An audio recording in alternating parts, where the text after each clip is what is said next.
Hello again, YouTube, and welcome back to another episode of the Kaiju Codex. Today, we'll be taking a look at one of the more blander giant monsters I found, Maguma.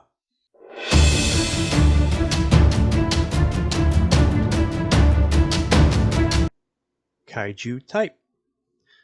Despite its somewhat obviously walrus-like appearance, Maguma is actually a reptilian Kaiju. This is sadly probably the most interesting thing about this creature, though. Agenda. While Maguma may not have been in his normal behavior due to becoming aggressive from his home melting, he is still placed in the Destroyer's agenda for the destructive behavior he displayed. Size. Maguma is a medium-sized kaiju, as he is around 50 meters long and weighs around 25,000 tons. Physiology. As stated previously, Maguma is very walrus-like in appearance, complete with flippered appendages and oversized upper jaw canines, commonly referred to as tusks. But scientists in his debut film did discover that he was indeed a reptile, which would mean that Maguma is cold-blooded. But despite this, he is still fully capable of thriving in such a frozen environment. Abilities. Maguma's physical capabilities are what you would expect from a giant walrus kaiju. He has a slow land speed, but is quite a proficient swimmer.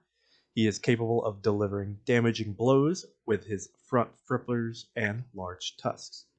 But thanks to his thick scaly skin and a layer of blubber, Maguma can tolerate a moderate amount of physical damage. Special abilities. Maguma has no known special abilities, but he does seem to have a vulnerability to laser-based weaponry. Ranking. Maguma comes barking in at rank F. Now, as stated before, an F ranking does not mean that he is a terrible kaiju. The ranking is just a measure of creativity and capability. Maguma falls into one of the basic giant monster concepts of take an animal and make it big. But unlike other Daikaiju based on this concept, he has nothing else to make him more unique or stand out in the sea of other giant monsters. The most interesting thing about him is the surprise that he is a reptile instead of a mammal. Maguma is such a bland giant monster that he isn't even the main threat in his debut film, Gorath. But I digress. Other notes and lore. As mentioned before, Maguma's debut appearance was in a film called Gorath, which was about a star called Gorath that was on a collision course with Earth. Scientists decided to use rockets to push Earth out of the star's path.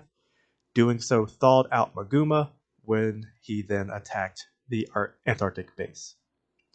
In the American release of the film, Maguma was removed as they felt he was a silly concept in an otherwise serious film. Maguma was even given the nickname Wally the Walrus as a result. Maguma was planned to appear in the film Destroy All Monsters, with Ebirah as allies to Godzilla, but both were replaced by Baragon and Varan, as their suits were too heavily damaged to make steady appearances. Maguma's last appearance was as the Ultraman enemy Todora. It is thought that this performance was what made Maguma too damaged to make further film appearances. Maguma's roar is an audio mix version of Rodan's roar mixed with an elephant and lion. Maguma's surface and attack on an Antarctic research base is recorded in the official Godzilla timeline of Godzilla against Mechagodzilla and Godzilla Tokyo SOS films, but omit all events surrounding Gorath. Maguma appears in the novel Godzilla Monster Apocalypse, which is a prequel to the story of the Planet of Monsters film series. So, despite his pretty bland appearance, Maguma has not been forgotten by his creators, who keep trying to keep him in the spotlight of their highly successful creations. But this has been another episode of Kaiju Codex. Thank you for stopping by and watching another video. If you enjoy my content, be sure to leave a like, subscribe, and stay tuned for further content.